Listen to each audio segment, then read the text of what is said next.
Hello and welcome to the Power Grid, the Footballguys.com DFS show. I'm your host, Austin Lee, and I'm joined, as always, by Devin Knotts, John Lee, Jeff Pasquino, and Ryan Hester. Guys, I appreciate you being with us tonight to discuss the main slate. Now, that has a little bit of a different, funky definition this week because DraftKings has not included Sunday Night Football, but FanDuel has included Sunday Night Football on the main slate. So we'll be ignoring, as usual, Thursday Night Football, the London game, and the Monday Night Football. But we're going to kind of caveat that Seattle-Indianapolis game, depending on which site we're talking about. So let's go to Vegas first and talk about some of the key games of the week. John Lee, I'm going to kick this to you first because you do your Tuesday Vegas value chart on our site. Tell us what Vegas is telling you this week. This week, I think, is almost the polar opposite of what we saw last week. I remember being on the show, I pointed out in my article to beware of those away favorites, and it bit a lot of people in the rear end last week. We saw at least half of those home underdogs pull out victories, and those away favorites just not perform up to snuff. And this week, it's almost the exact opposite. Looking over my Vegas value chart that comes out on Tuesday, I think 11 of the top teams, the 11 favorites, 10 of them are at home. The only one that is not is the London game. And frankly, that's not a home or away anyhow. So this is a week where I think you really can get back on the train and get after some of those home favorites who look like they're in good spots to score lots of points. There feels like there's less landmines this week for sure. For sure. Yep. Ryan, tell me, what is a game or two that you think has lots of DFS potential this week? Yeah, this may not be the chalkiest of games, but in looking at these, I kind of like Atlanta and Buffalo. It may seem weird that Buffalo could keep up with Atlanta, but if Atlanta scores 30 points, gets out early, Buffalo puts up some production in catch-up mode, I could definitely see that happening. So that's one that I'm kind of looking at and taking a deep dive on. And Atlanta has sort of played some tight games this season, letting their team that they eventually beat sort of stick with them the whole game. So they haven't really eliminated their opponent's running game, even though they're undefeated this year. Keep an eye on Marcel Darius in that game. Yeah, tell us more about that. How does that impact the game? He's questionable, so if he's out, then that's a big loss to to Buffalo's run defense. So he returned to practice, but he's limited, so his status is still unknown. So it would definitely help the Atlanta run D if he is out. That makes sense. Jeff, you have any other thoughts on Vegas? Yeah, I think you can go a little bit off the board here. I know New England's looked a lot at the top, but I think the Chargers-Philadelphia game kind of jumps out at me. That's a close point spread, and they're both teetering around 23, 24 points, so that's close. And the other one I'm kind of looking at is a divisional game between two teams that have different rest periods entirely, which is Arizona and San Francisco. I think that I like Arizona, but I think San Francisco can surprise, and that's a division game that could be anything close. So that could be a high-scoring, close contest. Yeah, I think that's a good one to point out. There's another one of those long rest, short rest, Dallas and hosting the Rams too. So both Thursday teams playing both Monday teams, which is kind of interesting this week. Good call. Yeah, that's a good thing to look out for, that those Thursday teams will be more prepared and could be more surprising than on an ordinary week. Let's see. I'm looking over my list, and you mentioned the Cowboys there. I think that's another game that's going to have a lot of DFS play with the Rams at Dallas, especially after the Thursday night game was such a blow-up of a game with tons of scoring. I think that some more people are going to be on the Rams this week than potentially they were last week. And then we got to make some calls on Carolina as well, playing New England, whether they're going to turn things around or not. We'll talk more about some of the Panthers as we go position by position. Let's start at quarterback and talk about the key injuries here. Sam Bradford has been officially ruled out. We're going to see Case Keenum again this week versus Detroit. But other than that, I don't see any other significant quarterback injuries. So, Devin, why don't you walk us through how you're viewing the quarterback position this week? Yeah, so I write up the Week 4 passing matchups over on Footballguys, and one of the key matchups that I'm looking at, there's really two. So one is Tennessee and Marcus Mariota. Kevin Johnson is going to be week to week, and this team already lost A.J. Bouye in the offseason. So Jonathan Joseph, who's been in the league, it's seemingly forever, is on the plus side of 30, is going to be their number one corner this week. And they really haven't looked good. They got torched by Tom Brady last week. The second one that I'm looking at is Seattle against Indianapolis. So Vontae Davis is questionable for this game. If he's unable to go, this Indianapolis secondary has been a train wreck so far this year. Their run defense has actually been pretty good, which I'm sure that we'll get to the running backs in a minute. But this is a Russell Wilson we saw last week, what he can do. He threw for 4 touchdowns and over 300 yards. So keep an eye on Vontae Davis. It's a late game, so we may not know, but he's definitely, if he's out, this is definitely a plus matchup. Yeah, and it sounds like he may go this week, but we got to keep an eye on it for sure. It looked like when I was looking at the matchups that if we'll get into this more with wide receivers, but it seems like he'll mostly face off against Paul Richardson in terms of where they typically line up, but he's definitely a huge upgrade for that entire secondary. Ryan. Real quick while we're here, first of all, Seattle has a really high total, so Vontae Davis or no Vontae Davis, I feel like their production has to come from the passing game. But I kind of wanted to poll the audience here. What if Doug Baldwin doesn't play? Who are you guys looking at from Seattle's pass-catching core other than Baldwin? That's a great question. Let's see. I feel like Paul Richardson is going to get that Vontae Davis coverage. So are we looking at Tyler Lockett here? Are we looking at Jimmy Graham, tight end? How about you, John? Do you have someone you like as a pass catcher here? It would be Paul Richardson. I think he's looked the best out of that trio this season. To me, he's the guy. I don't think that they're going to line him up across from Vontae Davis all night. They'll put their best receiver in a situation where they can get him open in space. So I think they'll try to keep him away. That would be the way I would go. But I don't know. I mean, are we that unsure about Baldwin playing on Sunday night? Because the last I checked, I have him on my sheet as a viable play. Yeah, I think he's probable, but he did not practice on Thursday. So he's got a groin issue, but I think it's going to be all right.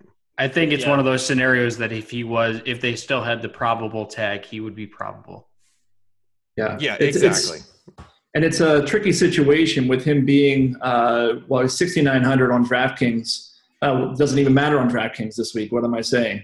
Yeah. If you're doing late swap, if you're not on the Thursday night slate, which you wouldn't be, who are you going to replace him with anyhow?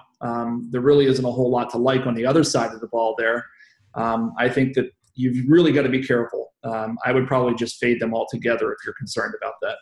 Yeah, I think it's more of a GPP option over on the main slate on FanDuel if you're going to go the route of the Seattle pass catchers here. Let's roll back to some quarterbacks, and we'll get touch on some more receivers, and we'll hit that Seattle running game as well when we cover running backs. Jeff, let me talk to you about some quarterbacks. Who are some other quarterbacks that you have your eye on? Who do you think is going to be highly owned, and who's a guy maybe that's not going to be so heavily owned that you like? Well, I think it's very site dependent this week, just because the way the salaries are looking. I think on DraftKings you really got to go cheaper. So I think a guy like Trevor Siemian is going to be highly owned, or a couple other guys that are be in the 5 to 6K range. Maybe a Carson Palmer. I like Carson on both sites. On the FanDuel side, I think some people are going to want to try and get up to Tom Brady. But I think I'm hearing a lot of experts out there, and I'm kind of siding with the Phillip Rivers because of how banged up the Eagles secondary is. I think that it looks like he has a pretty favorable matchup. Yeah, and you being an Eagles fan, I trust your judgment on that. I don't find you to be a biased Eagles fan like you. We're all kind of numb after years of trying to kick the football and having Lucy ripped it out every year. So it's kind of numbing that way. Right, exactly. I think that's the only way to be a good fantasy player is to have that numbness about your own team after years of heartbreak. The safeties for the Eagles have been horrible this year, and Malcolm Jenkins and Rodney McLeod too. So we saw it with Sterling Shepard's 77-yard passing reception this week. Right. Let's see, Ryan. You got any other quarterbacks you want to talk about? Yeah, we were talking, or Jeff was mentioning some cheap ones. I like Deshaun Watson as well. I mean, you're going to get probably a 3, maybe 5 point rushing floor that's without a touchdown. And Tennessee is a team that has given up a wide receiver one performance each week this year, which always bodes well for the guy throwing those wide receivers the ball. They also get Will Fuller back, so even if he doesn't put up production in the box score, he's going to take some safety help. Probably could help DeAndre Hopkins increase his catch rate, which has been pretty inefficient until last week. So I like Watson there at his price especially. Yeah, that's a good pick. And if you're interested in potentially a Case Keenum repeat, he's better priced over at FanDuel than he is DraftKings.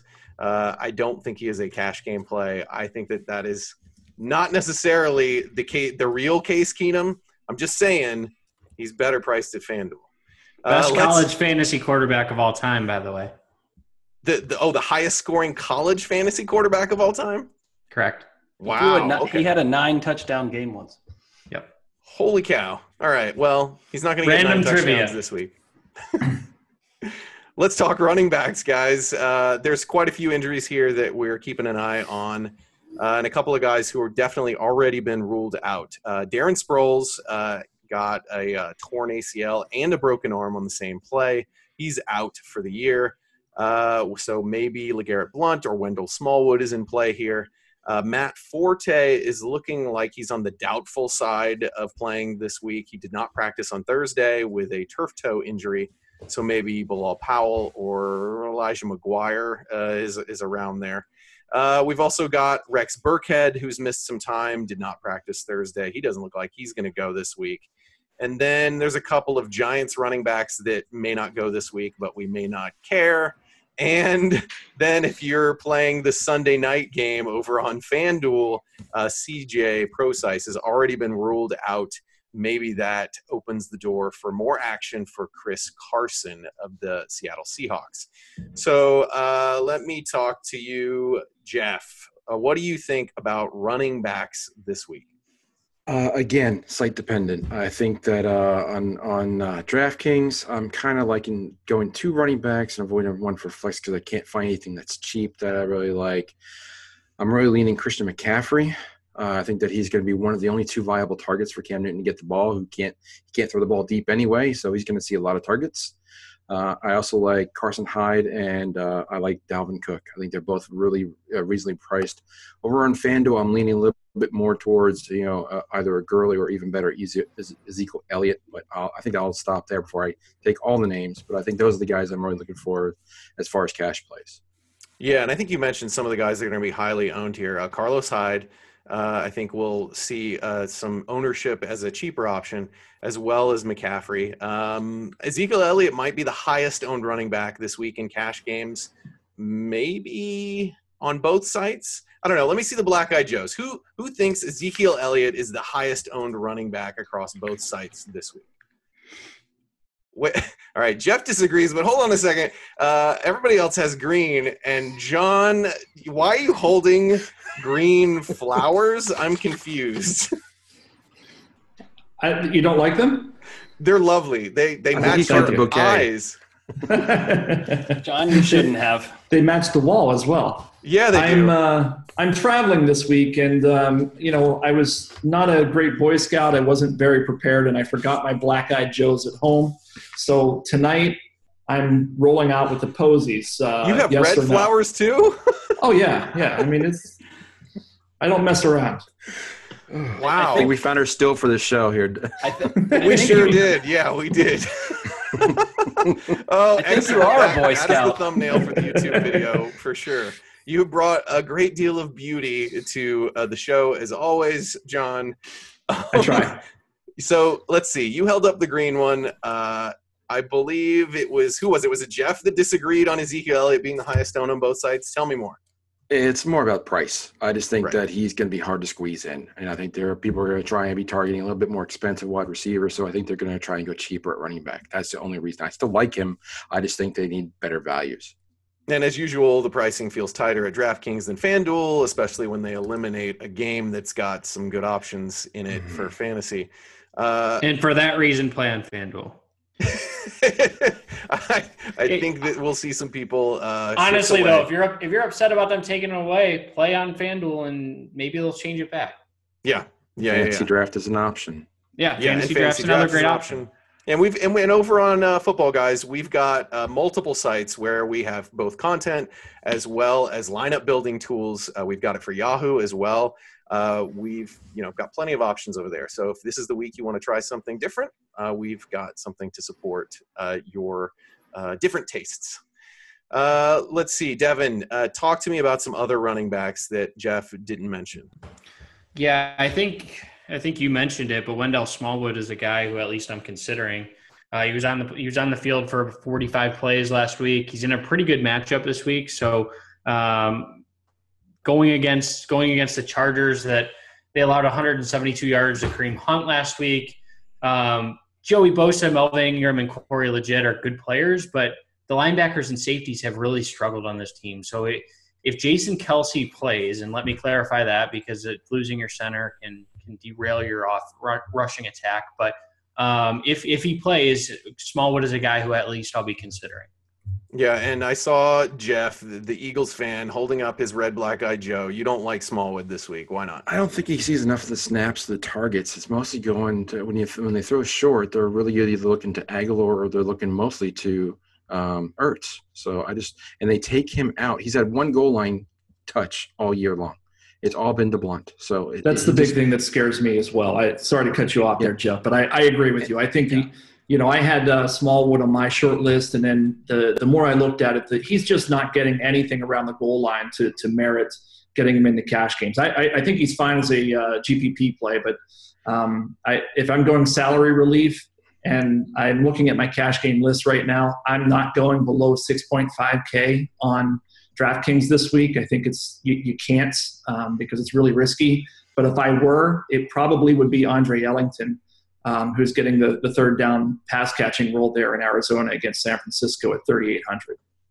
Now, with the game script possibly favoring Arizona here in terms of them being a 7-point favorite, does that hurt Andre Ellington's value as opposed to what we saw last week where they were kind of passing to him a little bit more? I agree with you. That's why it's not on my cash game list. But if I were to do that, that's where I would go. But I think this is a week for sure. Oh yeah, and I probably would not go with him on FanDuel either because it's not full PPR. But this is a week.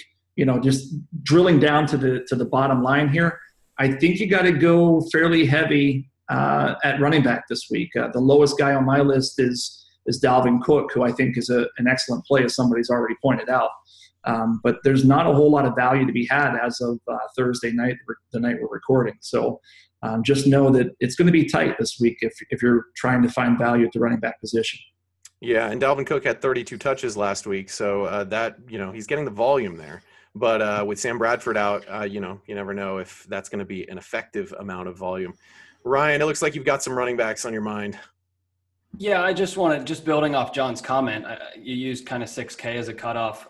I'm going a little bit lower. I think Joe Mixon is a fine play. It's 5,700, so it's not like I'm digging too deep under that 6K threshold. But, he had 18 carries to Jeremy Hill, 7 to Gio Bernard's 3 last week. The offense played well. They made a clear kind of line in the sand that they were going to use him, and it's not as though they were really bad. They were in the game, and he looked good. They threw him some passes. He looked elusive. He looked like the guy we thought he'd be. So, he's a guy I'm thinking about. They could do well against Cleveland this week. I think I saw in the news that Cleveland had a D lineman, Danny Shelton, nicked up. Maybe, Devin, I think. He's a hamstring injury. He's questionable for this game. It popped up late in the week, which is never something you want to see. Excellent run defender, if I'm not mistaken, so that could help Mixon's case, and they ideally should lead the game. So that's what you're banking on if you're picking him. So he's somebody that's on my radar. Yeah, I think he's worth having on the radar, especially for GPPs or for salary relief if you really want to squeeze in a higher-priced guy. I've got my eye a little bit here on Devonta Freeman, if I can afford him in this Atlanta game. It's a little bit tough to squeeze him in over on DraftKings with the salary cap being a little bit tight, but I think the game script plays out nicely for him. Let's see. Chris Carson, yes or no? Is what? I'm asking the group, Chris Carson, yes or no? Yeah, I like him. Yeah. He's too well. Oh no, actually, here's the thing. You can only play him on the main slate over at FanDuel. You can't play him on the main slate at DraftKings. And I feel like his price isn't like this crazy savings over on FanDuel, and it's also the site where I feel like I've got a little bit more relief. So while I like him in theory, whenever I try to do my builds with him, I find I got more cash where I want to upgrade from him to someone else that I trust more. So I would say I'm not on him. Okay. As a general rule, though, I think we all agree he is a decent play this week. If you're in the right contest or the right site to support that. Yes.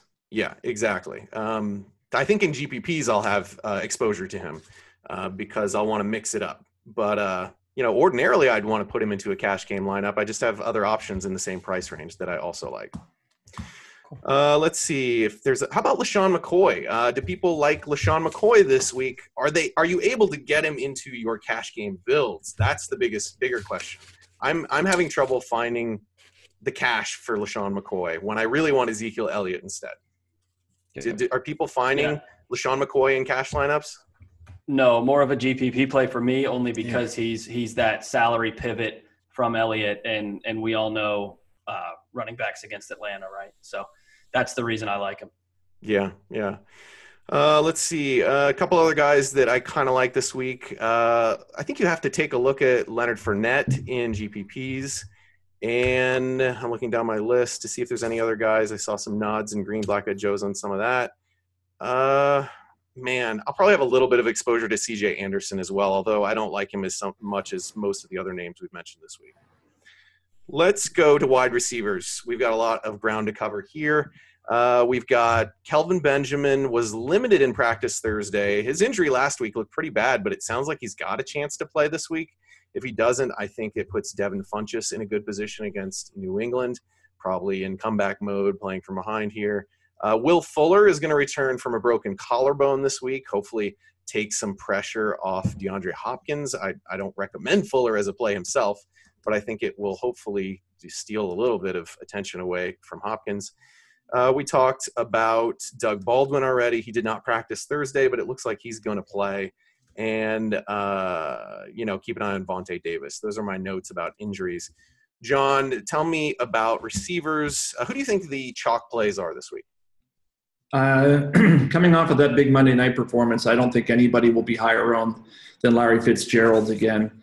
He, honestly, I was about to write him off with old man syndrome, and then on Monday night he blew up, and now he goes up against a defender, the slot cornerback there in San Francisco, whose name is escaping me. Quan Williams. It's Quan Williams, right? Yep.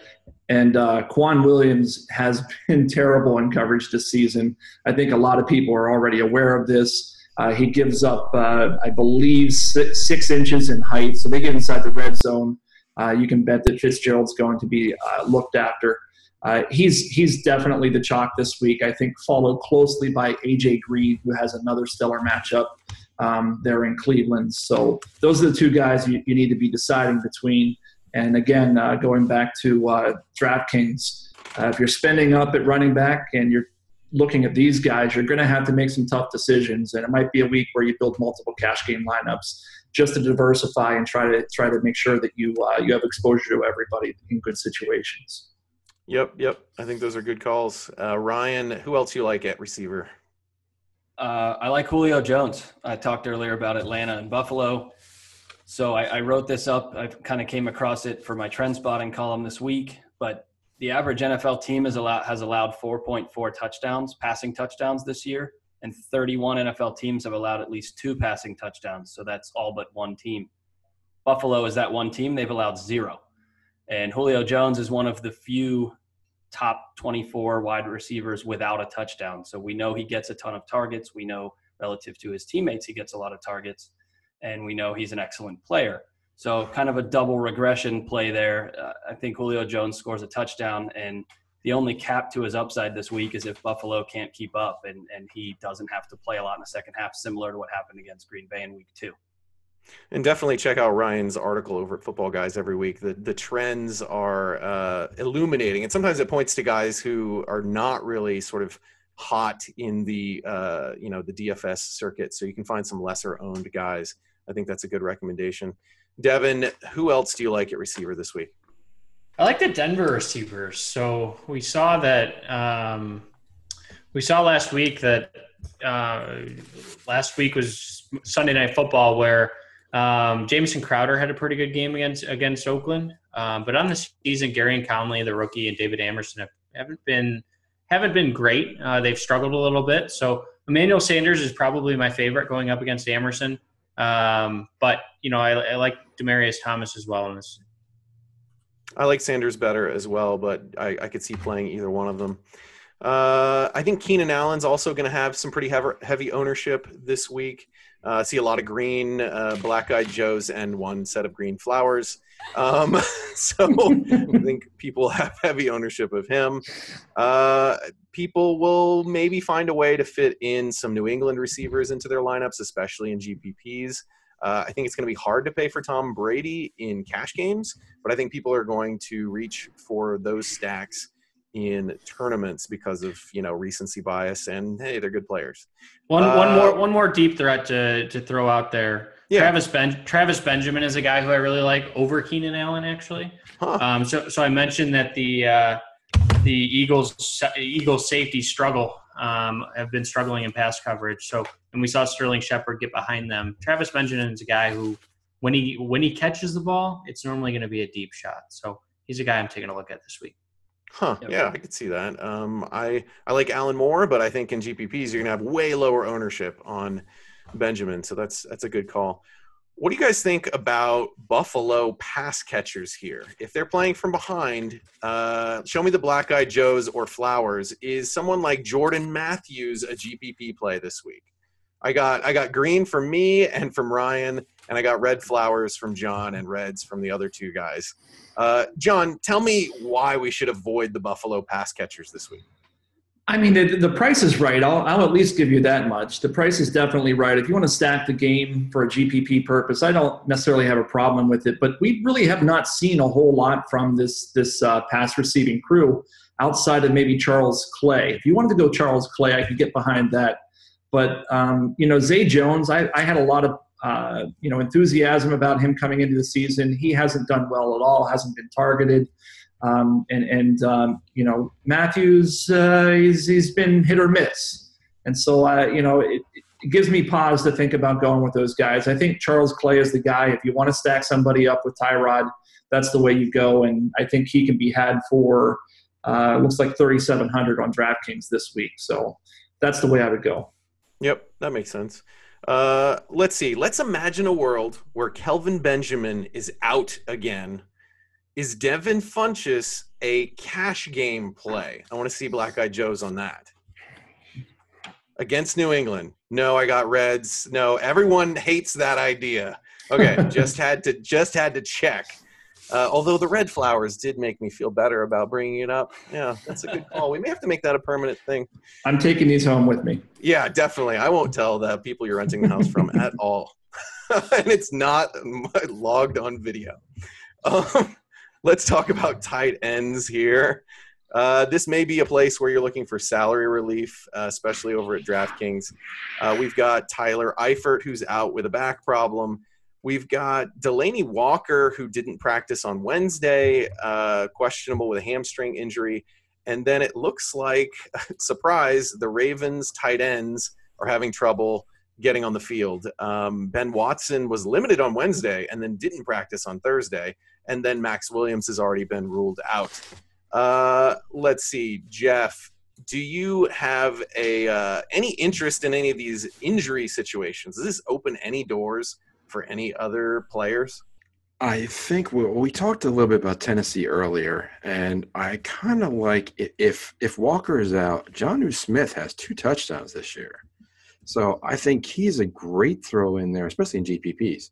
But I think that he could be even considered a cash play if he's on there, if you're looking for cash relief. But I think if at his price on like a FanDuel for like $4,500, I'm probably just going to bump up to a Clay for like $700 or $800 more. But on DraftKings, I think there's better values in the 3,000 range. I think you can find like a Cook is a good guy to go back to the well. That's very cheap this week. Yeah, and I think that Cook is one of those guys that people will look at on the low end. Ryan, tell me about another tight end you think is going to have some ownership or a guy you like this week. Yeah, I mean, we mentioned Charles Clay, so that was one, but we'll just kind of pass by him. Baltimore allows a lot of yards to tight ends and not a lot of yards to wide receivers. It's completely unsexy, and it's probably not GPP worthy because there's no ceiling. But Jesse James is a decent salary relief guy. He's playing a ton of snaps. He's getting a fair amount of targets, given the fact that he's not really a super good athlete. So he's a threat for a touchdown at 6'7". He may string together 4 catches and 40 yards, and if he gets a touchdown on there, he kind of crushes value at his low price. So he's somebody I'm looking at. Tight end's just a wasteland, so it's really hard to recommend Jesse James, but that's kind of where we're at this week. Well, I mean, and Mercedes Lewis scored 3 touchdowns last week against the Steelers. So if you think that's due to some hole in their defense, then Jesse James is the next man up to take advantage of that. John, who's your tight end play this week? It's tough. As you said, it is a wasteland. If you had the money, the guys you want to be looking at are Ertz and Gronk again. But truthfully, you're not going to have the money. So you might as well start looking at some of the guys we're talking about. And for me, I think it's Evan Engram for the Giants. Heck of an athlete, being more integrated into the offense. He's lightning fast for his size, lines up in the slot from time to time.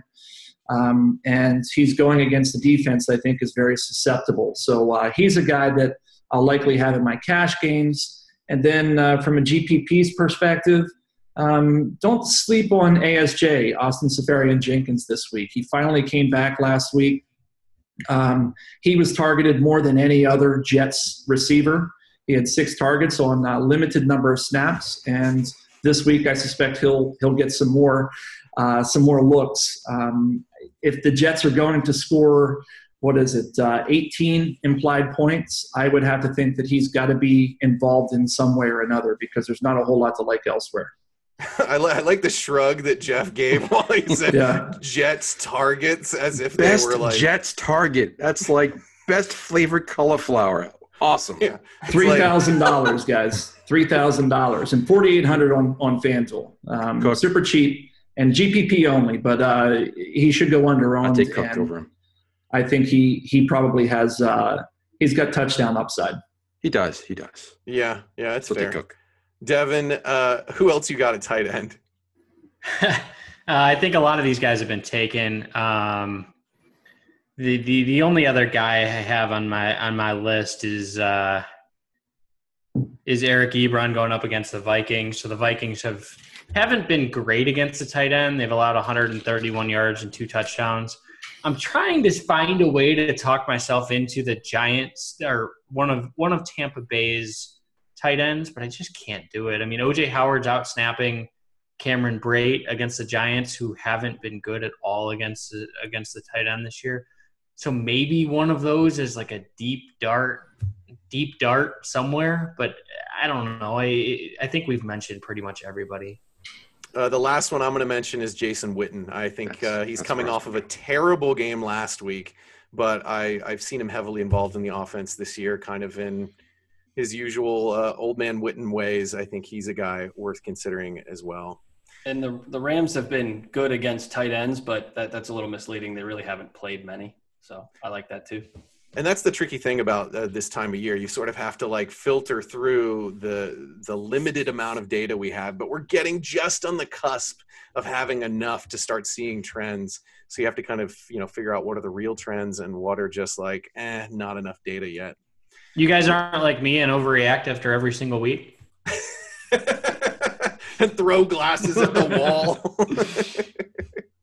It's more fun that way. Yeah. It's supposed to be fun.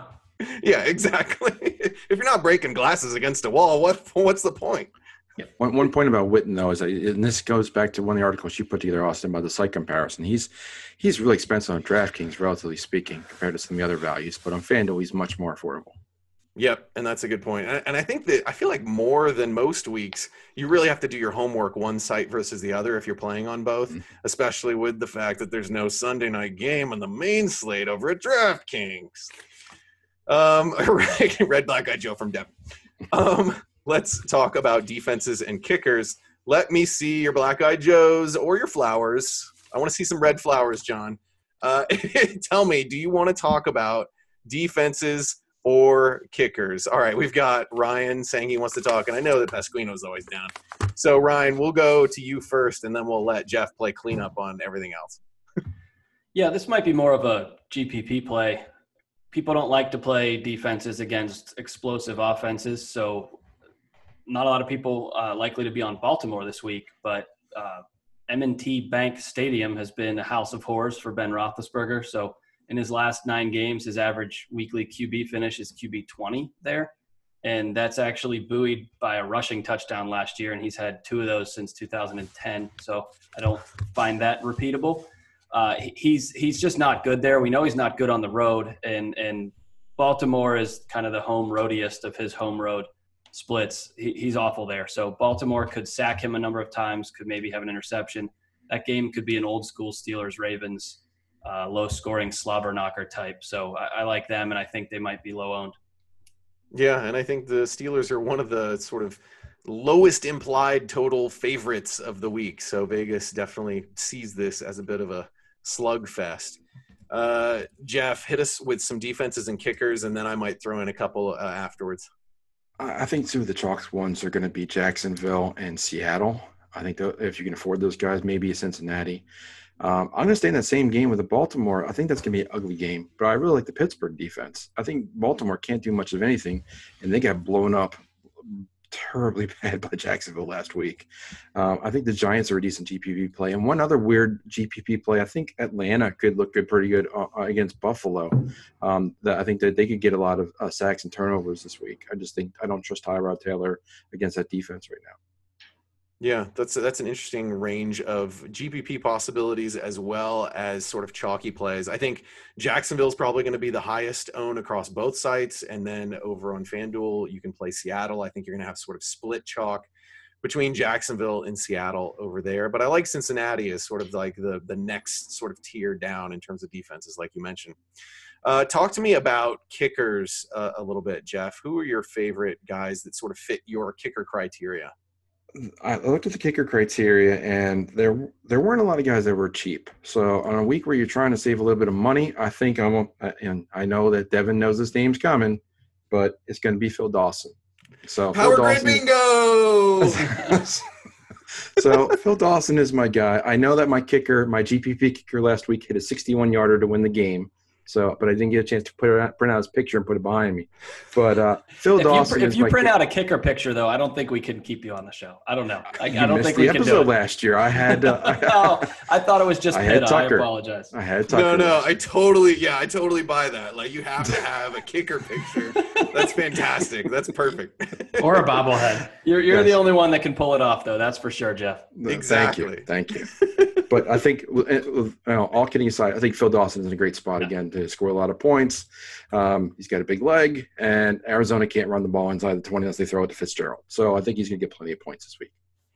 Yep, and I think the sort of top guys are going to kind of be split between Gostkowski, Matt Bryant, Dan Bailey, kind of depending on – how much money you got left over. If you're playing the Sunday night slate on FanDuel, you might have Blair Walsh mixed in there. I think those are going to be the higher end guys that are pretty popular this week. But I like Phil Dawson if you're looking to save some cash. Oh, right. Because DraftKings doesn't have the Chargers kicker. Don't play the Chargers kicker. Please don't do that. Yeah, don't do that. Don't do that at all. Yeah, we don't have to clarify Sunday night slate because DraftKings doesn't have kickers. Oh, thank goodness. All right, let's talk stacks. I have a defense I have to throw out. Oh, he's back. You had the red black guy Joe, but now you're back. What's up? I thought it would be mentioned. You guys get ready for your red black eye Joes because I'm going Jets. Jets. What? You heard it right. It's Blake Bortles. Against Blake Bortles, they're 4,100 on FanDuel. They're only 2,600 on DraftKings. They have a pretty solid defensive line with Muhammad Wilkerson and Leonard Williams.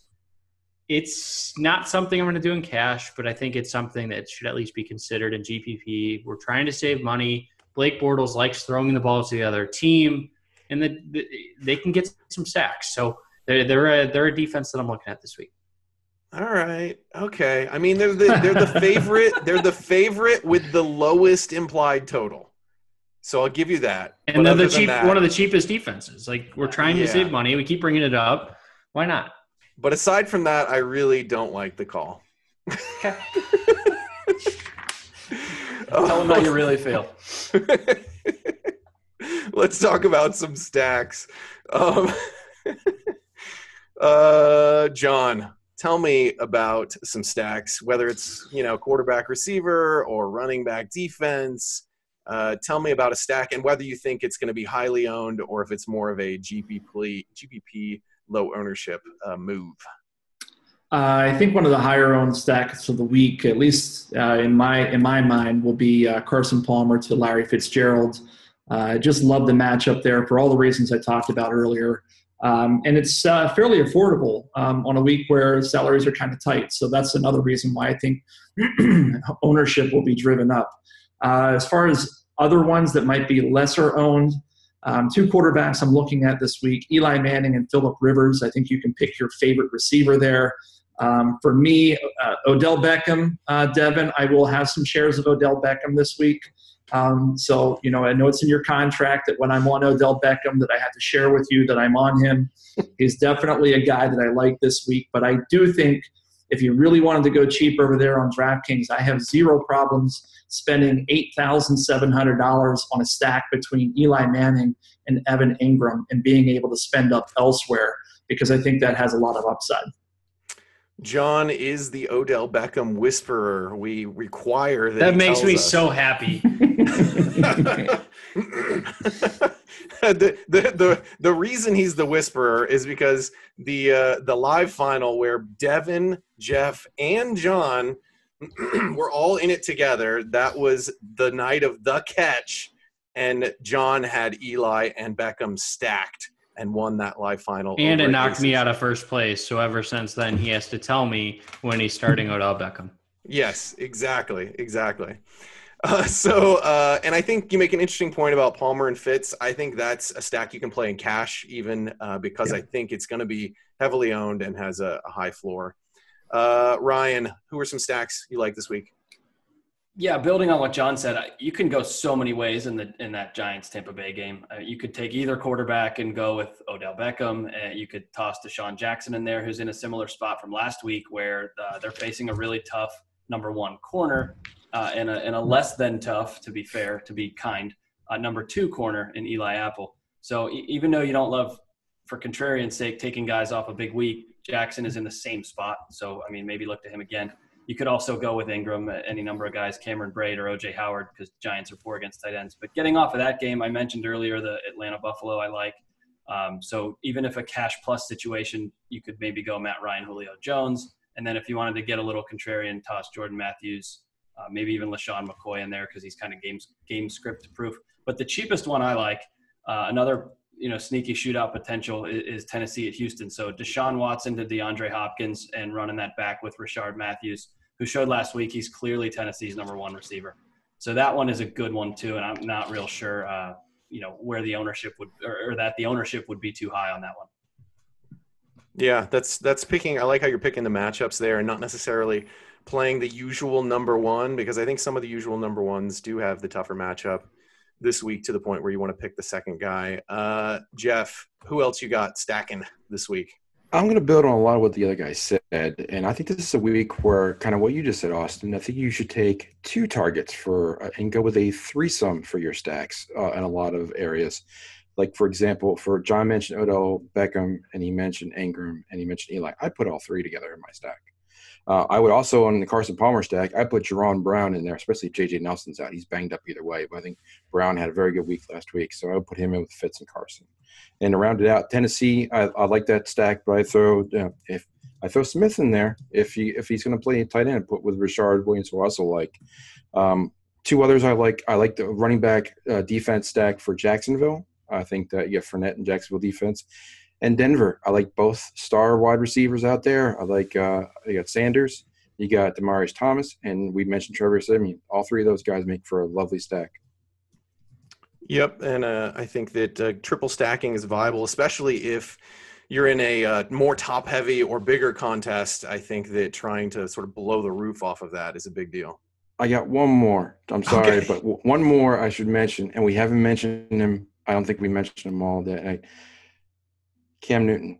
Nobody's going to be on Cam Newton this week. Everybody's going to be like, that's the reaction everybody's going to get, but that's why he's going to have very low ownership.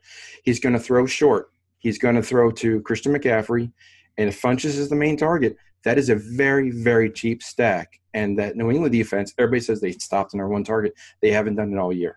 So you could play a game stack there and also fit it. I've already built this one already. You can fit in Hogan and Gronk on the other side of that Funchess, McCaffrey, Cam Newton stack on FanDuel. It fits.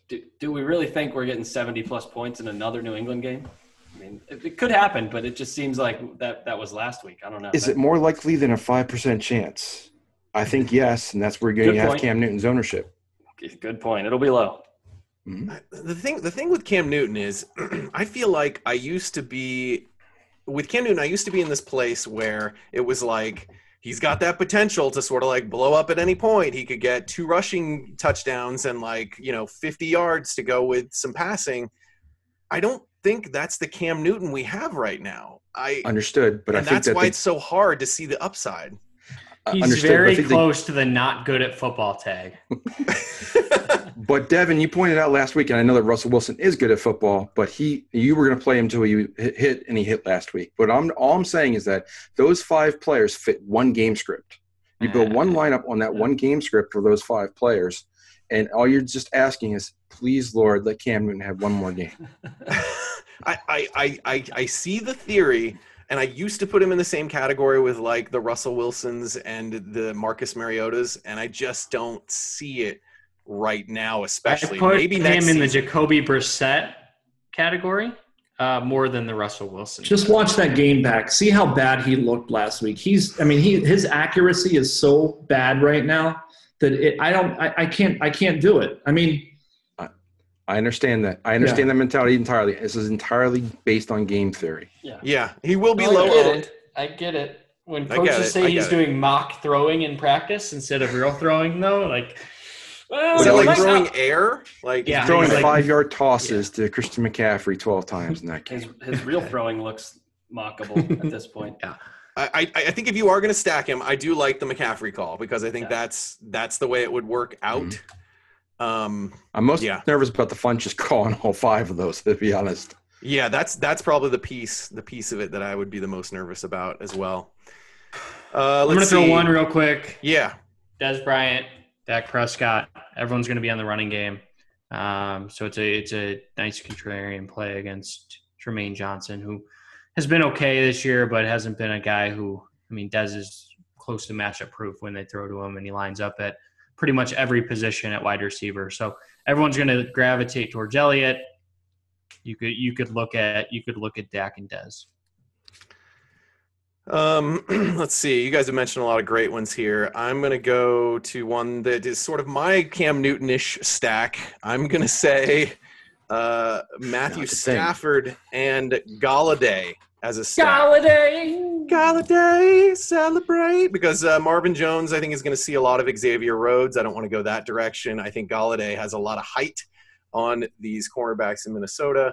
That's the pairing I would take there. I don't think it's going to be – Trey Waynes is not good at football. Exactly. So, and I think some people will be off Galladay after he's kind of disappointed after that hot first game. All right, guys, let's talk parting thoughts, words of wisdom, last bit of advice, last picks you didn't get a chance to tell people about, or if you just want to, recite a sonnet about the flowers you're holding, that's okay as well. I'll let you prepare that for a second, John. I'm going to go to Devin first for parting thoughts. Yeah, don't be like me and overreact week to week. That's all I'm going to say. So I actually did something smart last week and recommended Russell Wilson and Doug Baldwin and keep playing them until they hit. And it ended up hitting a lot faster than I thought it would. So don't go chasing points. It's very rare that wide receivers or quarterbacks have back-to-back just monster games. So stick with the process. Don't jump ship. Don't jump ship if players are burning you and they're still in a good matchup. Yep, that's good advice, especially early in the season. Jeff, what are your parting thoughts? I think I mentioned before, but I still am looking for running backs that are dominating touches and dominating backfields. That's been my tiebreaker, and that's where I'm sticking to it. I like stacking, I like GPPs this week. It's a tougher cash week, but also keep in mind, if you're having trouble, so is everybody else. So just do the best you can. Pick the players you like. If you have to punt one position to get 8 guys you like, do that. Yep. I love weeks with tight pricing. This is like one of my favorite weeks. Like I get excited about the choices and the challenges here. Ryan, what are your parting thoughts? Yeah, I'm going to pull a John Lee here and plug an article that we do. Hopefully I don't pick the one that he was about to. So we talked here about alternative DFS sites, throwing a little shade, if you will, at the DraftKings decision to take a game off the slate, a really good one too. We do an article every week for draft where it's a 6-person draft. It's a whole different format, not salary cap. So if you don't know about it, it's pretty unique. But 6 guys every week do a draft, and then we publish the results. And each of those guys answer questions about it. And so it's not directly transferable to FanDuel and DraftKings, but in a way it kind of is because you can read their analysis on who they're picking. And since they have a full player pool to pick from, it's kind of a great way to differentiate between cash game plays. This week's first 2 picks were Ezekiel Elliott and Le'Veon Bell. So you can, hear what the guys said about picking those guys, or I should say read what they said about picking those guys if you have a similar decision on one of your more traditional DFS sites. Very cool article done every week, so check that one out too. That's a great point. And Jeff Hasley over there organizes that every week and gets the 6 guys together to do those drafts. John, wrap up parting thoughts. I sure will miss the flowers if you don't end up stealing them. And if you do, I won't tell anyone where you got them from. All right. Well, I'll give it some more thought over the next day or two. But for right now, this is the last you're going to see of it for right now. Yeah. So the thing I'm going to talk about this week, it's a really tough week, especially on DraftKings in terms of how tight the salary is. And, we've given a lot of viewpoints, potential expertise, if you want to call it that this evening. But there's one place you can go on the site on our DFS landing page every week. It's our staff consensus rankings. This is a form that some of our DFS experts will enter in their best plays on a value-based basis. So they go in there and enter in their top 10 or thereabouts picks every week, and then it gets basically normalized across the entire staff so that you can determine at that point in time who's the number 1 value quarterback on DraftKings this week for the staff. And looking at it right now, it's actually Trevor Siemian, and these were updated over the few days, so it's subject to change. But it's really nice if you're trying to build a roster and you need a guy who's 4,500 or less at the wide receiver position. You can click on over there and look for it and say, oh, there's a guy they really like at 45 or 4,400. I'm going to plug him in, and it really helps with your lineup building process. And I highly recommend that. Whether you're on DraftKings or FanDuel, we have both sites. So go over and check it out. It's called the Consensus Staff Rankings. Yep, that's a great recommendation. It's one of the benefits we have from having a very large staff of writers, like 20-ish DFS guys, maybe even more than that contribute to all of our DFS content. We usually put out about 50 different pieces each week, including matchups and roundtables and articles for multiple sites. You can find that all over at footballguys.com/DFS. And our Insider Pro Plus subscription is $45 for the whole season. It includes all of our DFS content, all of our season-long content. It's basically all of the website content for just $45. Check that out over at footballguys.com/DFS. So that concludes our show. I'm Austin Lee, and I'm saying goodbye on behalf of John Lee and Jeff Pasquino and Ryan Hester and Devin Knotts. We hope to see you again next week. I'm Austin Lee saying thank you for watching, and thanks for being a football guy.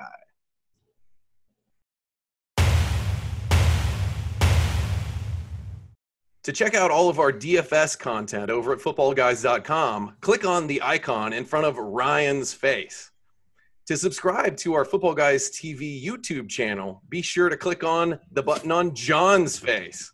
And if you'd like to see our latest video, click below me now.